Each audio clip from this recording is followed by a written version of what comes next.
There's something in the heart of God that He always wants to meet with His people. And that's exactly what He did in what we know of as the Tabernacle. My name is Chris Montgomery, pastor at Fraser Church, and thank you for joining us on this 8-week journey as we learn how to enter His presence.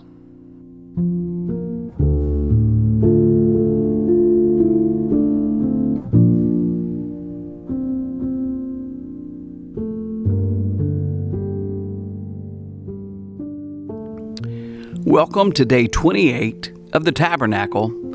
Keep your lamps burning. St. Francis once said, "All the darkness in the world cannot extinguish the light of a single candle." Our text for today comes from Matthew chapter 5, verses 14 through 16. You are the light of the world.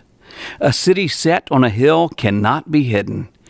Nor do people light a lamp and put it under a basket, but on a stand, and it gives light to all in the house. In the same way, let your light shine before others, so that they may see your good works and give glory to your Father who is in heaven. As we witnessed yesterday, John's Gospel shares Jesus' statement that He is the light of the world. Today's scripture records Jesus' words to every believer. You are the light of the world.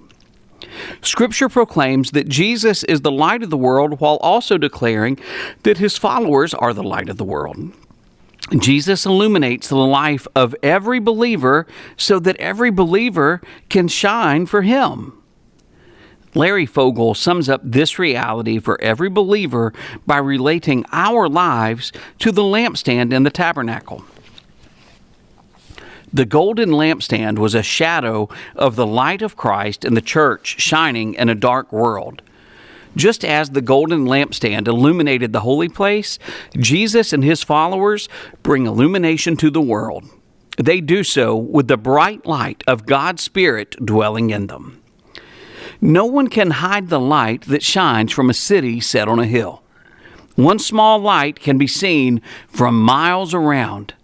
Since Jesus is the light of the world, His followers are called to reflect His light into a darkened world. Jesus' words in Matthew show the nonsense of hiding a light under a basket. You can see Matthew chapter 5, verse 15.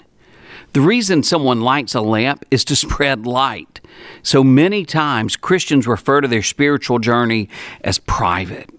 While much of our relationship with Jesus is internal, the world needs to see our faith publicly demonstrated in visible ways. Bruce Barton, in the Life Application Bible Commentary on Matthew, shares the following application into Matthew chapter 5, verses 14 through 16. Being Christ's disciples means being distinctive. It means spreading the light to everyone in the house, that is, everyone with whom they have contact. In the same way that light shines from a lampstand, Christ's disciples must let their light shine before others.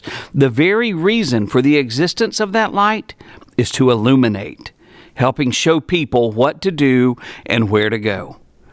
How would people see this light? Through the good works of Christ followers. Jesus made it clear that there would be no mistaking the source of a believer's good works. Others will see and give glory to your Father in heaven. The believer's light shines not for himself, but to reflect the light back to the Father and so direct people to Him.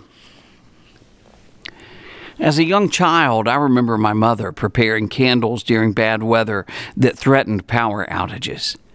Before the power failed and our lights shut off, she would strategically place several candles around the house.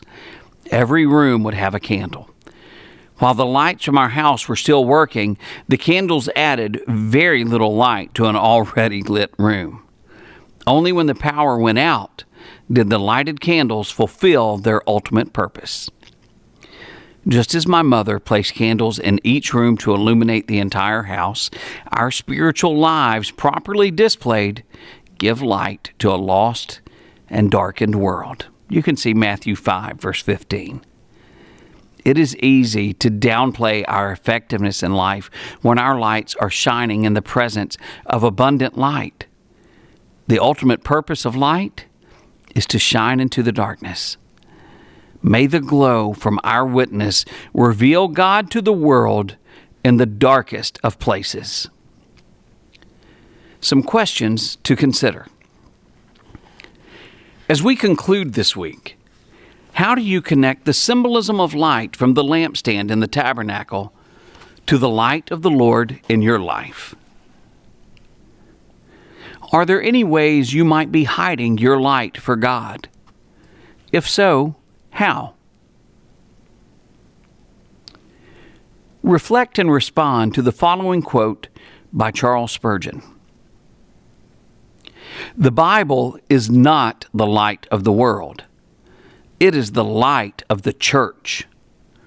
But the world does not read the Bible. The world reads Christians. You are the light of the world. Thank you for joining us. Have a great day.